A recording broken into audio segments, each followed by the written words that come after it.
Players. Player's own. Player's own. Player's own voice. Player's own voice. It's Player's Own Voice, a podcast from CBC Sports.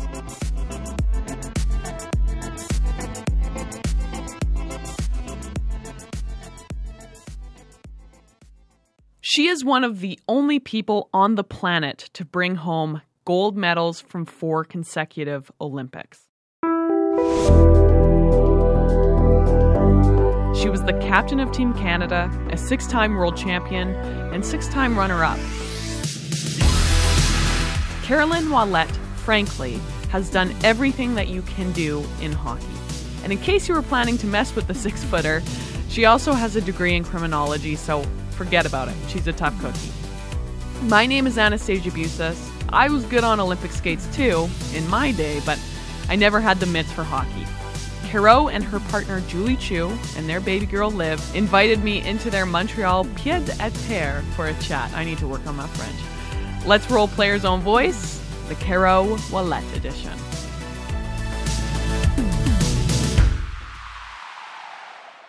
Bonjour.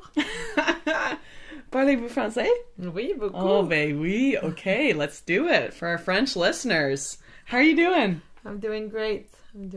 It's been a wonderful past few months with the arrival of my daughter Liv. It's changed life quite a bit, but all for the better.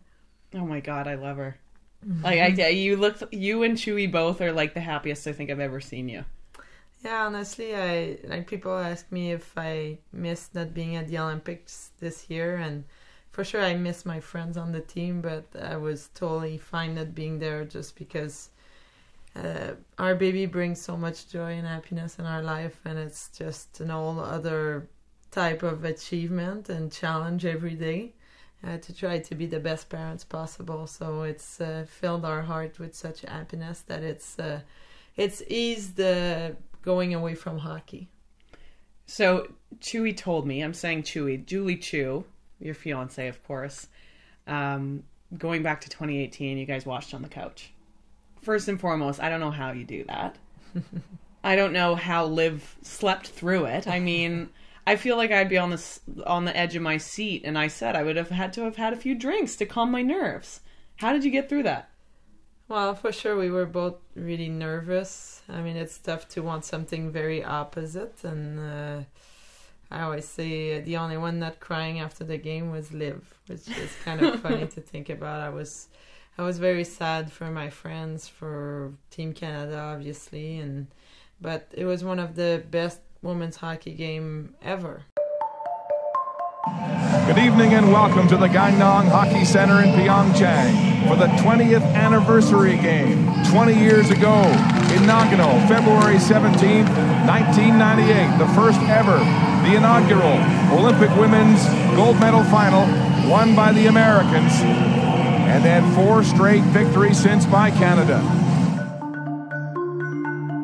The Americans were very, very strong this year. They had a really good series where Canada had the upper end, but in that final game it could have gone both ways, and when it gets into a shootout, anyone can win. So Lamoureux takes the puck at center, meandering her way in.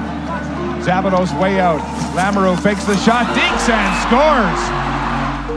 The USA with the upper hand, and now Augusta's got to score, or it's over.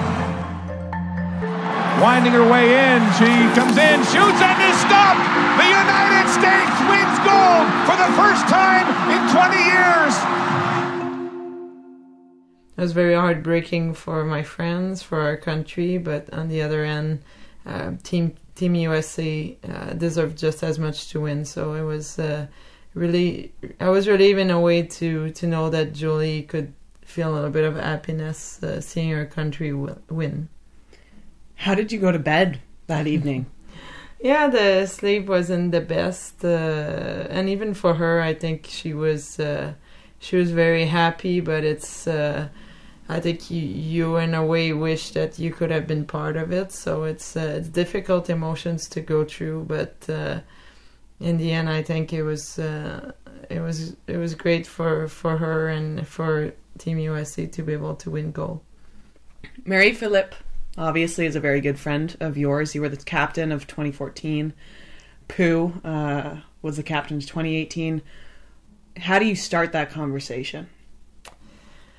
Yeah, Marie-Philip takes it very hard. She carries the weight of the world. Sometimes it feels on her shoulders. She puts a lot of pressure on her, and obviously she was heartbroken. She was really disappointed in the result, and it's difficult because no matter what you say or do, she's still gonna probably feel that way for a while. I think it takes time to let the pain and the disappointment ease a little bit, and she still very rarely speaks about it, and I know it still feels like almost failure, but no, I'm so proud of her. I'm so proud of how she led the team all throughout the season, of how hard she trains and she pushes everyone around her.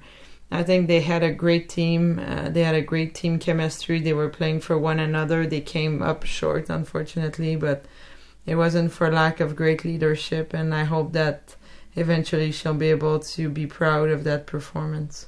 I hate shootouts. Yeah, me too. It's very frustrating way to end such a great hockey game, and I would feel the same way if Canada had Exactly.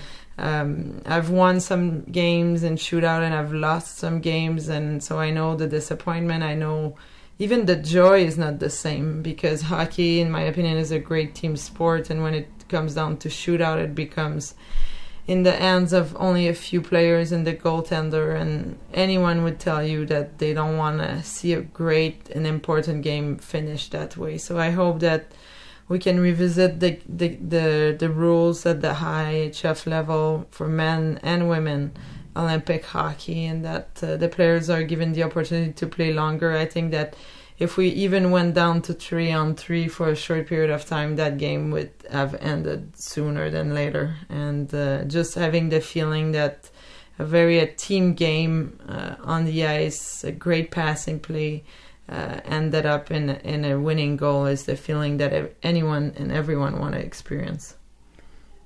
What do you think Canada needs to work on for this not to be the outcome in 4 years? I think that it's our Team Canada and Team USA are so evenly matched that it's always going to come down to the details of the game, making sure that the athletes are as fit as possible. But then I think the mental part is such an important aspect, because the skill level is the same. Players know one another. Everyone is good. The goaltender are great on both sides. So having confidence to make plays at the highest level, at the highest speed, under the most pressure, is something that your mental game is going to make a difference. If you feel ready, you feel confident, you feel like you can be the difference. If everyone feels that way on Team Canada, they're going to have a greater chance of winning. So you have obviously stepped away from Les Canadiens. You got pregnant. Pretty good excuse. It's not like you're quitting. You have rededicated yourself into growing the game. And you've started, obviously, Poulin and Ouellette hockey. Can you explain that? Like, what's that all about? It's a hockey school. How many people? What is your vision to help grow the game? Well, a long time ago, when I was still a young athlete on Team Canada, I started working with France Saint-Louis, who was a 98 Olympian and actually my childhood idol. And I started working with her at our camp and coaching under her wing, and she became a great mentor in my life. And I really grew a passion for coaching that continued to develop after I graduated from the University of Minnesota Duluth under Shannon Miller. I stayed there for 2 years and coached at the collegiate level. And then when I came back, I started coaching with Team Canada as well. And speaking with Mel Davidson, our director, she thought that players more and more were playing too many games and too many tournaments and had not enough skill development sessions. So I decided to really start a camp that would be focused on individual skill development. And I started that in 2012 with camps in Montreal and New Brunswick, Newfoundland, and all over Quebec. And now, after a few years, and with the coming of my daughter Liv, it made sense to partner with a great friend of mine, Marie-Philip Poulin, who shared the same passion for coaching and for mentoring young players. And we started this partnership this year, and we offered camps in Montreal and Quebec City and Gatineau. We're going back to New Brunswick, Newfoundland, and we also offer adult camps, which are really fun. Working with adults that often were never coached, and it's been working super well. We're having a lot of fun doing it, and it's very, very rewarding to help young kids realize all the possibilities that there are in hockey, whether it is to play for your province or eventually to make Team Canada under 18 and hopefully dream of the national team, but also in college, being able to earn a scholarship, whether in Canada or in the US, are all possibilities that are there for female young hockey players now. I've got quite a raw talent. Should I sign up for your adult camp? You're very welcome to join us, and you would love it. I'm only coming if I can use Julie Chu's hockey stick, though. Absolutely. She said I'm worse than bad at hockey. That's the only mean thing she's ever said to anyone. She said it to me. Oh, are you sure you shoot that way? Maybe you're a lefty like me. No, I shoot right. Right, and I don't get any goals. I think it's Julie Chu's hockey stick then. It hasn't scored that many goals. Thank you. I know. She was really good at shooting it into the goalie's stomach, eh? Yeah. Team Canada goalies. Shannon Zabados, Charlene Levante. Yeah. God. She's never scored on Kim St. Pierre, and we often make fun of that. We should have Kim St. Pierre on here. Yeah. She's an all-star. I miss that girl, too. Talking about growing the game, though, going to skills and whatnot, what is the largest area of opportunity for women's hockey right now? I mean, we keep saying the game is growing. What is a challenge and what is an opportunity?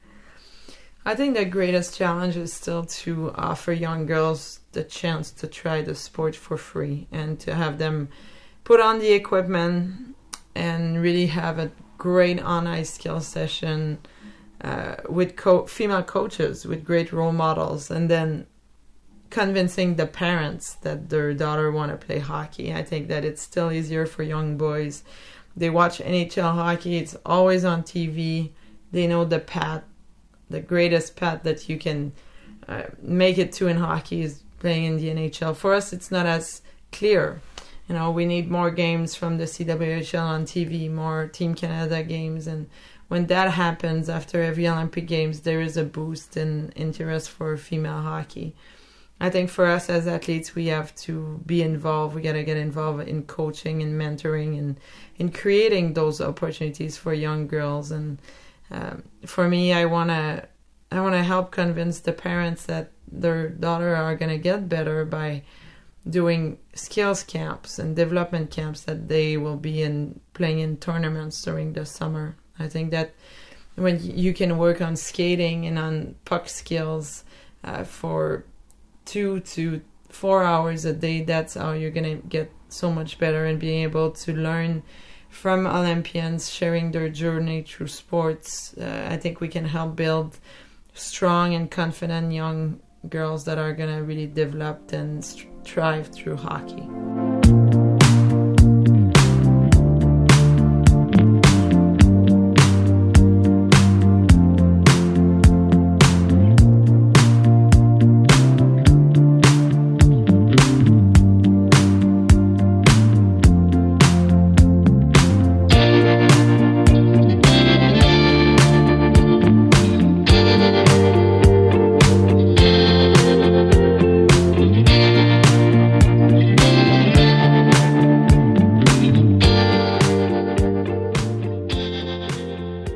Would you like to see one league? NWHL, CWHL? Absolutely. We would like to see one league across the world, actually.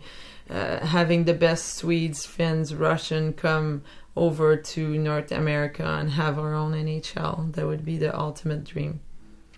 Is a dream of yours to be head coach Team Canada one day?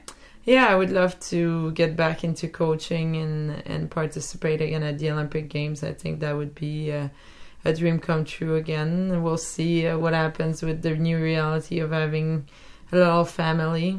I think that there's going to be many more Olympic Games throughout my life, but very few years where our children are young. So I want to experience that to the fullest at the moment, and hopefully keep working into developing as a coach so that I can earn those opportunities one day. Will Liv be a hockey player? We would love for Liv to love sports. For sure, hockey would be great because we spend so much of our lives in hockey and in the rinks and loving what we do. So it'd be incredible if she could share that passion. For me, every child can find a sport that they love if they are exposed to many choices, and for us that's what's going to be important. We want her to try different sports, and hopefully she finds one or two or three that she enjoys. So if she were to choose hockey, do you ever get concerned that she would try and obviously outgrow your shadow or your legacy or Chewy's legacy, and if she didn't, does that worry you?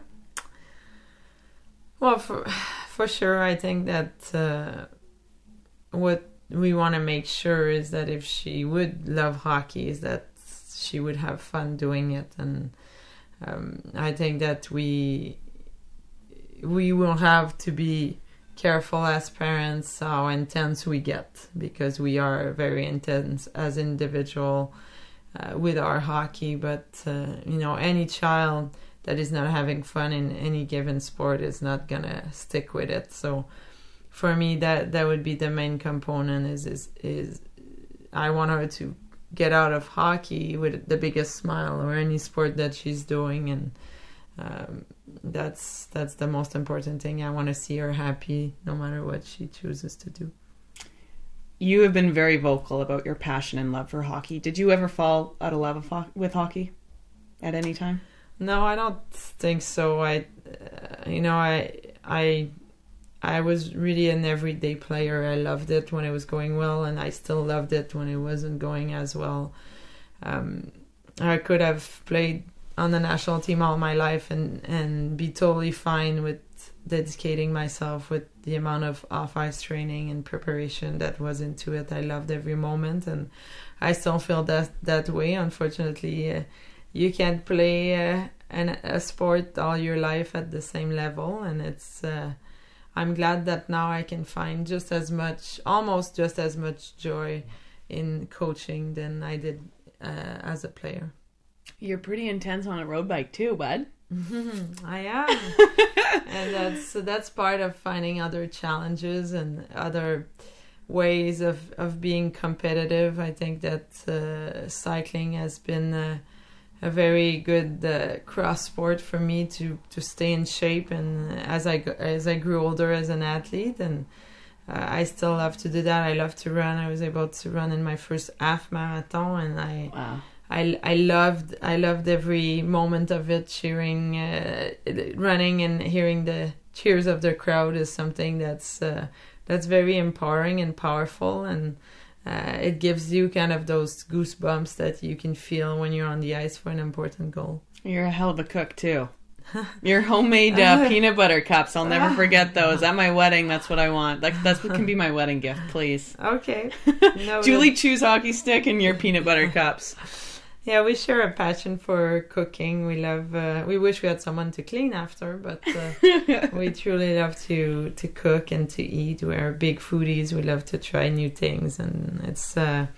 I think it's one of the greatest joys in life, discovering new food and traveling and trying different things. Well, you're lucky that you work out so much and so hard, because you have probably a big calorie deficit.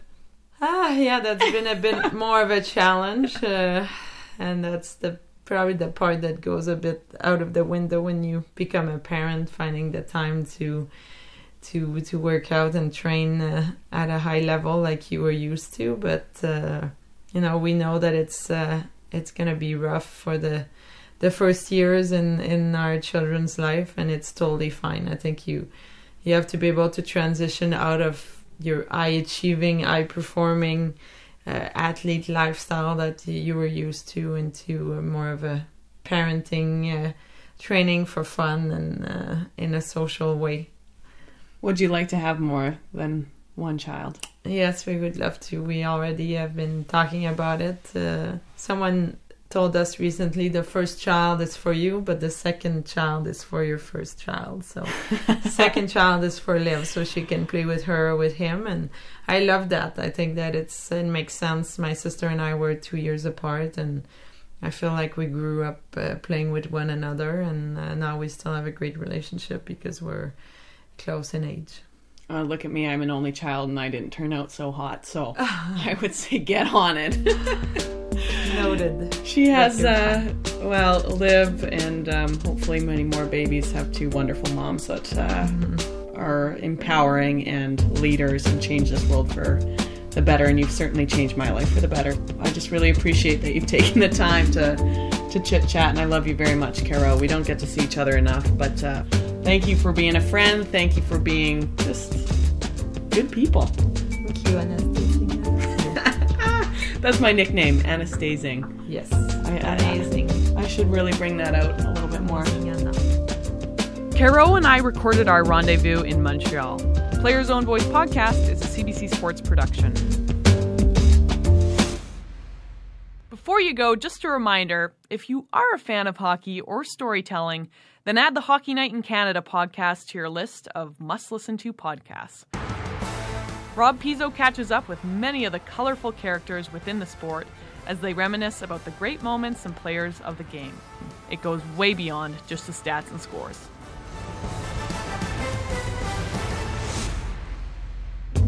Our social media happens at CBC Sports, #Players Own Voice. I am Anastasia on Twitter and Instagram. If you want to send thoughts or suggestions, the email is playersownvoicepodcast@cbc.ca. We'd love to hear from you. David Giddens is the producer. Graham McDonald is our mixer. Thanks for listening. Peace.